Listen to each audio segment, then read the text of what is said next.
Bonjour à vous, aujourd'hui je vous retrouve dans un champ de blé fraîchement coupé. Là les bottes de paille viennent d'être faites et j'en profite pour vous parler d'une idée reçue sur la paille, comme quoi la paille ça brûle. Alors c'est vrai que la paille, quand elle est disposée en tas, en vrac, comme c'est le cas ici, eh bien oui, ça va brûler très facilement et très rapidement.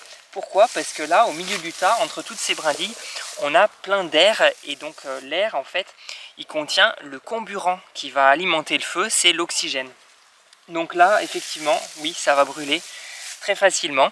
Par contre, la différence, c'est que dans le cas d'une maison, on a une paille qui est comprimée, comme c'est le cas dans cette botte de paille. Et ça fait que là, à l'intérieur, on a très peu d'air.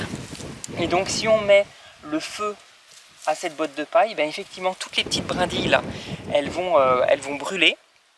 Et ça va noircir en surface. Mais par contre, le feu, il va s'arrêter de lui-même. Dès qu'il aura brûlé toutes ces petites brindilles, il n'ira pas plus loin et la paille restera intacte à l'intérieur.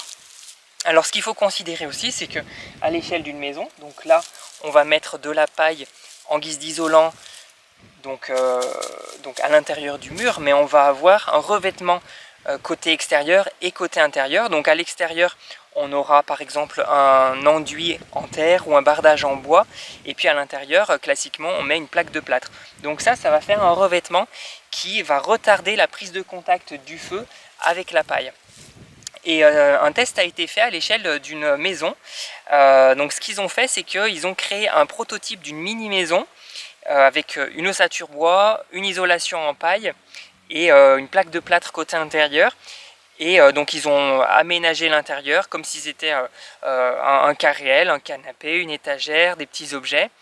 Et ils ont simulé un accident domestique en fait où une bougie a été laissée sur le canapé et puis le feu s'est propagé sur le canapé. Donc ils ont laissé le feu se propager dans tout l'intérieur. Donc tout a brûlé à l'intérieur et puis à la fin on a constaté que les murs en paille n'avaient pas pris feu et que oui, tout a brûlé mais la paille est restée intacte.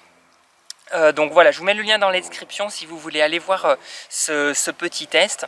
Et voilà, tout ça pour dire que la paille dans la construction, le feu n'est pas un problème parce qu'elle est compacte et qu'on n'a plus le comburant qui permet au feu de se propager.